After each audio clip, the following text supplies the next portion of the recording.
PSSC यानी कि Uttar Pradesh subordinate service selection commission 2022 का जो पीटी एग्ज़ामिनेशन है वो 15 और 16 अक्टूबर को होना तय है। तो और इस एग्ज़ाम में इस वक्त जो सबसे बड़ी समस्या आई है वो ये है कि सभी लोगों के सेंटर उनके गृह जनपद से यानी होम डिस्ट्रिक्ट से दूसरे डिस्ट्रिक्ट्स में भेज दिए गए हैं। इससे छात्रों को बहुत ज़्यादा प्रॉब्लम हो रही है। खैर, छात्रों की ये तो समस्या है ही है, और उससे बड़ी समस्याएं ये हैं कि छात्र का कन्वेंस, आना जाना, उसका रहना, मोबाइल जमा करना, बैग जमा करना, ये सब कुछ अतिरिक्त खर्चा है छात्रों के लिए। ये सबसे बड़ी समस्या है।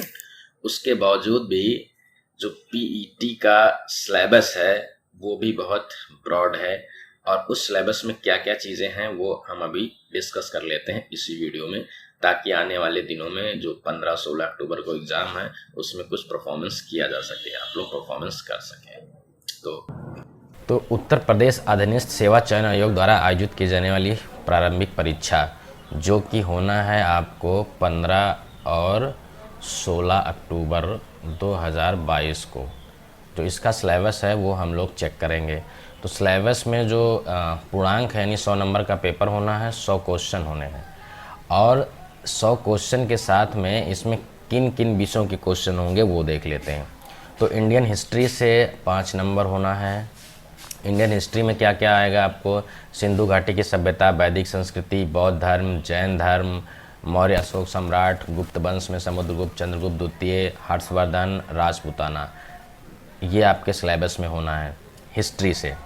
इसके बाद में अगर हम लोग और देखें तो इसके बाद में आपका जो दूसरा है वो राष्ट्रीय आंदोलन है, भारतीय राष्ट्रीय आंदोलन यानी कि इंडियन नेशनल मूवमेंट के बारे में, कि कितने आंदोलन जो है राष्ट्रीय स्तर पे हुए हैं, जैसे कि स्वाधीनता आंदोलन के प्रारंभिक वर्ष, स्वदेशी सविनय अवज्ञा आंदोलन, महात्मा गांधी तथा अन्य नेताओं की क्या भूमिका रही है, क्रांतिकारी आंदोलन क्या रहा है, इस तरह की चीज़ें जो हैं होना इसमें तय है।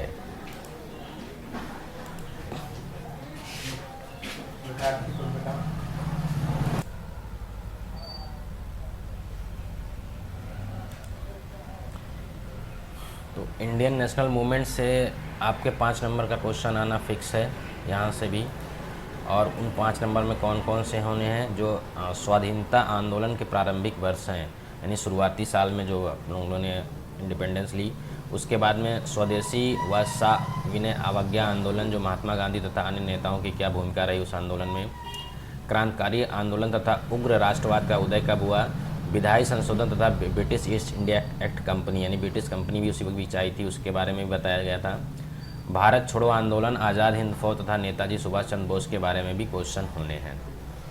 तो ये हो गए आपके क्वेश्चन इंडियन नेशनल मूवमेंट से। इसके बाद जो क्वेश्चन होने हैं वो होने हैं आपके जियोग्राफी से, और जियोग्राफी से कितने नंबर का क्वेश्चन आना है? जियोग्राफी से आना है आपका 5 मार्क्स का, इससे भी होना है 5 मार्क्स के क्वेश्चन है जियोग्राफी से, और जिसमें से पूछा क्या क्या जाएगा? ये पूछा जाएगा भारत एवं विश्व का भौतिक भूगोल क्या है, एक तो ये चीज़ हो गई। दूसरा जो आपका कंडीशन है वो है आपका कि भूजल संसाधन क्या है, पर्वत पहाड़ियाँ हिमनद क्या है, मरुस्थल और शुष्क क्षेत्र कौन है, वन कितना है, खनिज क्या चीज़ है, खनिज संसाधन विशेषकर भारत में कौन कौन से खनिज हैं। इसके बाद में अगर देखा जाए तो ये लोग पूछने वाले हैं हम लोगों से कि विश्व का जो मौसम स्तर है, यानी कि जलवायु और मौसम, टाइम जोन तरह के तरीके के आते हैं, और जनसंख्या परिवर्तन तथा प्रवास, यानी कि जनसंख्या का जो चेंजेस है और एक जगह से दूसरी जगह जो प्रवास कर रहे हैं, आवास कर रहे हैं, उसके बारे में आपसे जियोग्राफी से पूछा जाएगा। इसके बावजूद भी जो है क्वेश्चन आने हैं जो इंडियन इकोनॉमी है, इंडियन इकोनॉमी से आने वाले क्वेश्चंस क्या क्या हैं?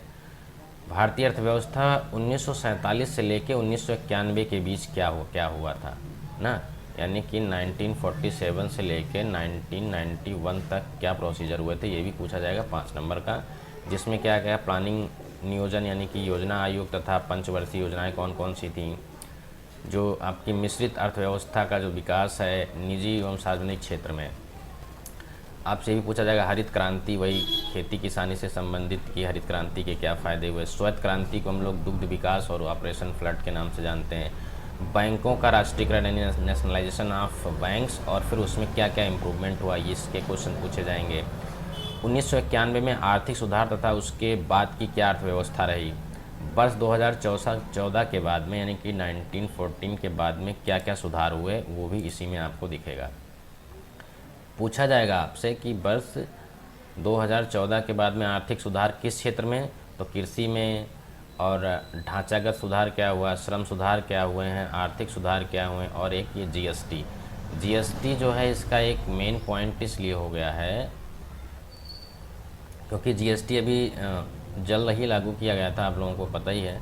इसके बाद में अपना जो नेक्स्ट सिलेबस होना है, नेक्स्ट जो टॉपिक है वो नया जो सब्जेक्ट आपका है वो इंडियन कॉन्स्टिट्यूशन है, यानी कि भारतीय संविधान। भारतीय संविधान से क्या क्या आना है वो भी देख लो। भारतीय संविधान की मुख्य विशेषताएं क्या क्या हैं, और राज्य के नीति निर्देशक सिद्धांत क्या हैं, मौलिक अधिकार एवं कर्तव्य क्या है, संसदीय प्रणाली क्या होता है, संघीय सिस्टम क्या है, संघ एवं केंद्र शासित प्रदेश और केंद्र तथा राज्य में क्या संबंध है, न्यायिक ढांचा क्या होता है, सर्वोच्च न्यायालय क्या है, उच्च न्यायालय क्या है, जो जिला प्रशासन है उसकी क्या क्या चीज़ें होती हैं, यानी कि जो डिस्ट्रिक्ट मजिस्ट्रेट है उसी को हम बोलते हैं जिला प्रशासन, स्थानीय निकाय तथा पंचायती राज संस्थाएं कौन कौन सी हैं, और इन संस्थाओं ने क्या क्या चीज़ें जो है दी हैं। इसके बाद में जीएस से आपका जो है जनरल साइंस से जो क्वेश्चन होना है वो भी 5 ही नंबर का होना है जीएस से भी, और कौन से क्वेश्चन होने हैं ये देख लो। तो फिजिक्स से होना है, केमिस्ट्री से होना है, बायोलॉजी से होना है, ये टोटल 5 नंबर ही पढ़ना है। पीसीएम भी आपको, पीसीएम से सिर्फ 5 नंबर के क्वेश्चन रहेंगे आपको। इसके बाद में एलिमेंट्री अर्थमेटिक्स है, जो कि हम लोग इसको प्रारंभिक गणित के नाम से जानते हैं, और जो एलिमेंट्री अर्थमेटिक्स है उसमें क्या होना है, उसमें कौन कौन से या किस टाइप के क्वेश्चंस आने हैं वो भी देख लीजिए। तो इसमें डेसिमल से आएंगे, और पूर्ण नंबर, भिन्न, परसेंटेज यानी प्रतिशतता जिसको बोल रहे हैं, साधारण अंक गणितीय समीकरण यानी सिंपल इक्वेशंस होंगी, चाहे वो क्वाड्रेटिक इक्वेशन हो या किसी तरह की जो सिंपल इक्वेशन होंगी, अलजेब्रिक इक्वेशन भी हो सकती हैं। इसके बाद में स्क्वायर एंड स्क्वायर रूट यानी वर्ग और वर्गमूल, षट्स एंड घातांक और घात, और एवरेज, इसके भी क्वेश्चन होंगे जो कि 5 नंबर, यानी कि मैथमेटिक्स कुल मिला के 5 मार्क्स की ही होनी है इसमें भी। इसके अलावा भी जो हमारा सब्जेक्ट है वो जनरल हिंदी का है। जनरल हिंदी में क्या क्या पूछना है ये भी देख लीजिए। जनरल हिंदी भी 5 मार्क्स की है, जिसमें कि संधि, विलोम शब्द, पर्यायवाची शब्द, ठीक है, वाक्यांशों के लिए एक शब्द, लिंग, ठीक है, समतुल्य या भिन्नात्मक शब्द, मुहावरे और लोकोक्तियाँ, ठीक है, समान अशुद्धियाँ निकाली जाएंगी, लेखक और रचनाएँ यानी गद्य किसी कौन सी बुक या कौन सी कविता के कौन से लेखक हैं या किस कहानी के कौन से लेखक हैं, ये सब कुछ 5 नंबर का इससे भी पूछा जाएगा। इसके बाद अगर देखा जाए तो हम लोग दूसरे सिलेबस की तरफ बढ़ते हैं, जो कि हमारा है इंग्लिश का। इंग्लिश भी आपके लिए 5 नंबर का ही वेटेज रखती है, जिसमें कि ग्रामर से आपका क्वेश्चन है और अपठित गद्यांश पर, यानी कि वही जो हम लोग अब तक पढ़ते आए हैं, अनसीन पैसेज जिसको हम लोग कहते हैं, ये अनसीन पैसेज है एक तरीके से। अनसीन पैसेज में क्या होगा, पैसेज दे के क्वेश्चन ढूंढे जाएंगे, वो भी 5 नंबर का। और जनरल इसमें व्याकरण से वही रीजनिंग, आपका व्याकरण में जो कुछ होना है, जैसे कि आपका एक्टिव, पैसिव, नरेशन, ठीक है, नाउन, प्रोनाउन, एडजेक्टिव वगैरह वगैरह, ये सब कुछ इसमें आपका कवर किया जाएगा। इसके बाद में अगर देख लें तो फिर रीजनिंग में क्या क्या है। रीजनिंग में तो बहुत कुछ पढ़ा है, इसका सिलेबस भी ब्रॉड है। बृहद एवं लघु, क्रम और रैंकिंग, संबंध पूछे जाएंगे, समूह से अलग करना, कैलेंडर और घड़ी रहेगा, कारण और प्रभाव, कोडिंग डिकोडिंग भी रहेगी, ठीक है, निगनात्मक तर्क, कथन, विश्लेषण एवं निर्णय, ये भी रहेगा। और इससे सब उसके बाद में जो ये इसका वेटेज है वो भी 5 नंबर का ही होने वाला है। तो रीजनिंग भी आपकी 5 नंबर की हो गई। इसके बाद में अगर अगला सिलेबस हम लोग देखें तो अगला जो हमारा टॉपिक है वो है आपका करंट अफेयर्स का। करंट अफेयर और जनरल अवेयरनेस, ये दो आपके विशेष वेटेज रखते हैं। विशेष वेटेज इसलिए रखते हैं क्योंकि इनका जो है 10 मार्क्स के क्वेश्चंस पूछे जाएंगे। करंट अफेयर से 10 नंबर का और जनरल अवेयर से 10 नंबर का। करंट अफेयर मतलब जो अभी लेटेस्ट चल रहे होंगे, लेटेस्ट अफेयर जो भी रहे हों उनसे संबंधित क्वेश्चन पूछे जाएंगे। जो लेटेस्ट इवेंट हुई, घटनाएं हुई, जैसे अभी ओलंपिक हुआ था तो इसके बारे में जो है ओलंपिक से कुछ क्वेश्चन उठाए जा सकते हैं। क्रिकेट से कुछ क्वेश्चंस करंट में उठाए जा सकते हैं। इसके बाद में जो जनरल अवेयरनेस है, जनरल अवेयरनेस में आपके जो क्वेश्चंस होने हैं वो जो है कुछ इस तरह से होने हैं कि आपको जनरल अवेयर से जो क्वेश्चन पूछे जा सकते हैं वो इस तरह से पूछे जाएंगे कि भारत के पड़ोसी देश कौन कौन से हैं, ठीक है, या पड़ोसी देश से क्या अफेयर्स हैं वो सब पूछे जा सकते हैं। देश की राजधानी और मुद्रा, किस देश की क्या राजधानी है, और जो है कौन सी देश में क्या मुद्रा चलती है। ये भारत के राज्य तथा केंद्र शासित प्रदेशों के बारे में पूछा जा सकता है। भारतीय संसद, राज्यसभा, लोकसभा और विधानसभा, विधान परिषद के बारे में जाना जा सकता है, पूछ सकते हैं। राष्ट्रीय और अंतर्राष्ट्रीय दिवस पूछे जा सकते हैं, कौन सा दिवस कब मनाया जाता है। विश्व संगठन दिवस और उसके मुख्यालय कहाँ पर हैं। भारतीय पर्यटन स्थल कौन कौन से हैं या वहाँ पे क्या क्या होता है। भारत की कला एवं संस्कृति, भारत एवं उसके खेल, भारतीय अनुसंधान संगठन, और भारत की जो प्रसिद्ध पुस्तकें हैं, जैसे सचिन वगैरह ने कई पुस्तक लिख रखी हैं, या और भी जो राइटर हुए हैं उन्होंने कई, हिंदी के बहुत फेमस राइटर हुए हैं, इन लोगों ने क्या क्या लिखी हैं। और उसी तरह से कुछ पुरस्कार एवं विजेता, जैसे कि अभी नोबेल प्राइज़ के लिए जो है बवाल मचा था कि किसको मिलेगा, इंडिया में नोबेल पीस पुरस्कार किसको मिला। इस तरह की क्वेश्चंस जो है इसमें कवर किए जाएंगे। इसके बाद में जो आपका नेक्स्ट सिलेबस है, जो नेक्स्ट आपका टॉपिक है वो है जलवायु परिवर्तन, जो कि सबसे मेन चीज़ें आपको यहीं पर देखना है। 30 नंबर का ये कवर करेगा आपका जो मेन टॉपिक है।